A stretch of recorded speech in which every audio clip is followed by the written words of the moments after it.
Hi, Maggie. Thank you. Portland City Council's trying to decide how to spend millions in extra money. The news at 6:30 starts now. This is KGW News at 6:30.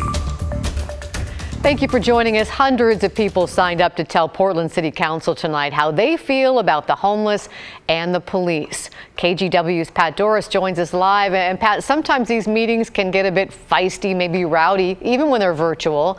How's it going tonight? Well, I was just dipping in and listening a little bit. They broadcast it on YouTube. So far, everyone I've heard has kept civil, but they are definitely sharing strong emotions over the state of the city and the best way to fix it, Laurel. The hearing comes as the City Council decides what to do with an extra $62 million in tax money, a good problem to have. It's a change in the business tax that brought in a lot more money than expected.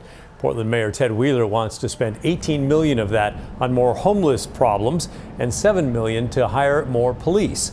279 people signed up to share their thoughts on those topics today. Some of the first to speak included a man whose brother-in-law was murdered just 6 weeks ago in our city and a longtime police reform advocate.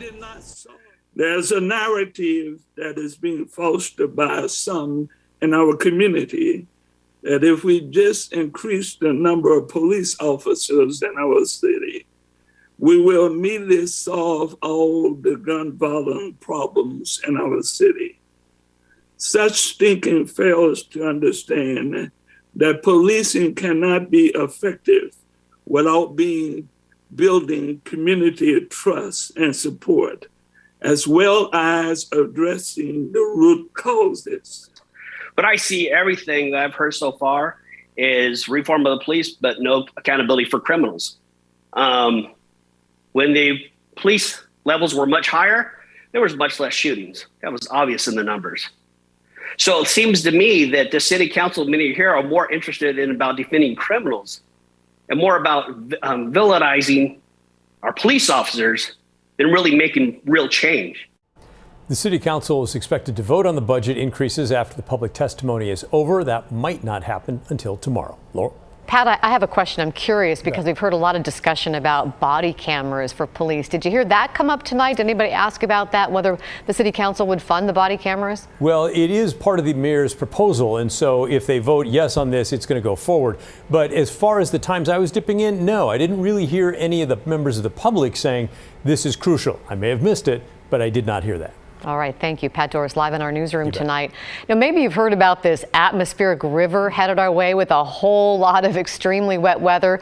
Chief Meteorologist Matt Zaffino joins us now with a soggy outlook. Matt, what's the timeline? And so it begins. It has started to rain already in Western Oregon. This is Newport right now. It's not raining hard, but it has been raining there. And when we look at Doppler radar, you can see that there's been rain that moved on in. It's moved out right now, so we haven't gotten into the bulk of it yet, but there has been a little batch of rain that moved in. Now we're drying out. There was some heavier rain around Eugene and even a couple of thunderstorms, and those are in the forecast for tomorrow as well. So it is going to be a very wet run, and for that reason, we have flood watches up from the central Willamette Valley up to the Canadian border and up to the crest of the Cascades. All of western Washington basically already one flood warning on the Skokomish River near Potlatch down by Olympia and Shelton, Washington. That river just barely above flood stage right now. But the rain is going to be rather impressive. Here's what we're looking at. It's increasing tonight. It's going to rain basically through Friday, although I think we're going to get a break during the afternoon hours tomorrow. But when it's all said and done Friday night, when this heavy rain event really winds down, we're looking at 1 to 3 inches in the valleys, 2 to 5 inches at the coast, and upwards of 10 inches in the Cascades and the Coast Range. It's really going to come down in certain spots. So that, of course, means we may see landslides and debris flows, certainly around the wildfire burn scars, but even in other places too. And even in the cities and the valleys, urban areas be prone to some flooding around intersections, low-lying areas, storm drains that are clogged with leaves that are all down. So it is going to be a wet run, and the rain is just beginning now. It's going to be increasing overnight. Laurel? That is a lot of rain. We'll hope for a little bit of a break in between there. Thank you, Matt.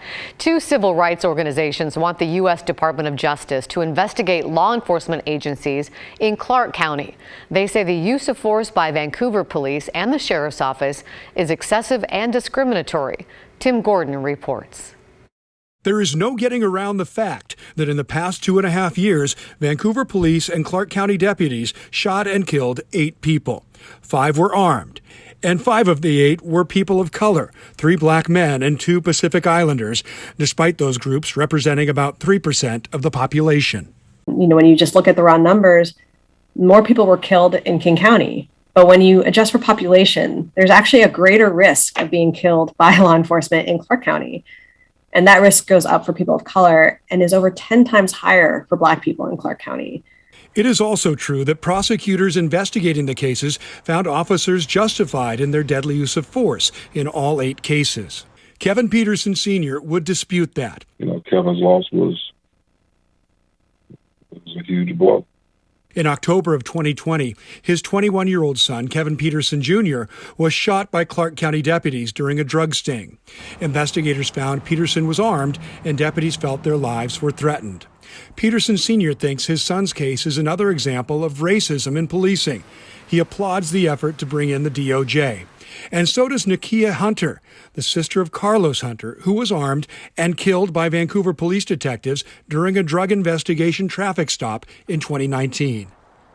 I'm very appreciative of the people that came together in the vision of justice and truth for all. The letter calling for the Department of Justice to investigate is signed by the ACLU, NAACP, and 19 other organizations. It concludes by saying, quote, "We request that the Civil Rights Division of the Department of Justice promptly investigate whether the VPD, CCSO, and the Joint Drug Task Force have engaged in a pattern or practice of violations of civil rights by using unnecessary and excessive force." Today, the leader of the Vancouver NAACP said time has run out, trying to deal with the problem locally. At the end of the day, all residents of Vancouver and Clark County, regardless of race, housing status, or mental health status, deserve fair, equal, and professional treatment by police, and no one should have to live in fear, which is happening right now. In a statement this afternoon, the Vancouver Police Department said it is committed as a professional law enforcement organization to continuous improvement to lawfully and equitably protect the safety of all community members we serve. It went on to say it's fully prepared to cooperate with any inquiry or investigation that may stem from this letter.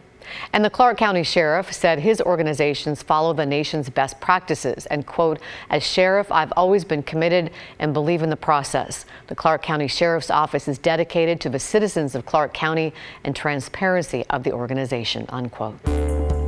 Today, Portland Public Schools hosted its first COVID-19 vaccine clinic for kids 5 to 11 years old.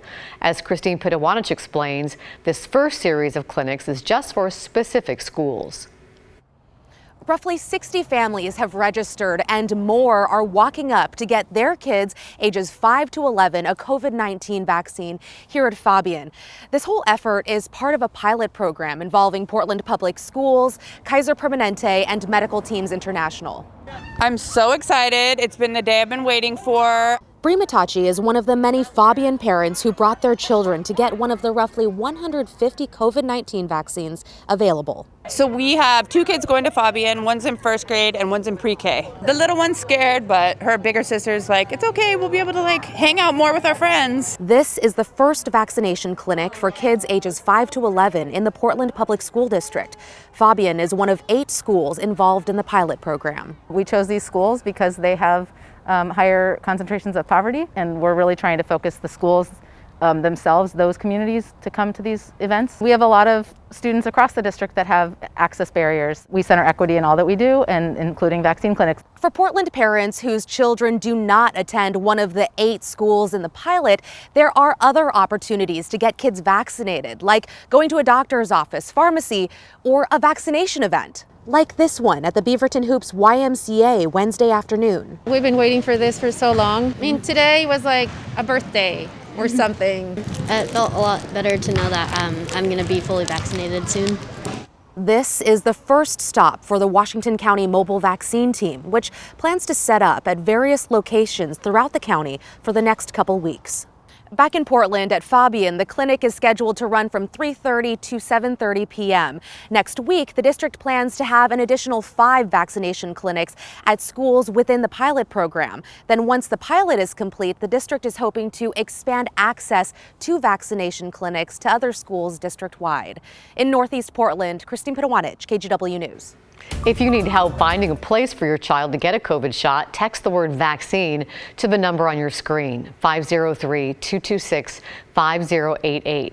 We'll text you back with a link to a running list of the places where you can book an appointment.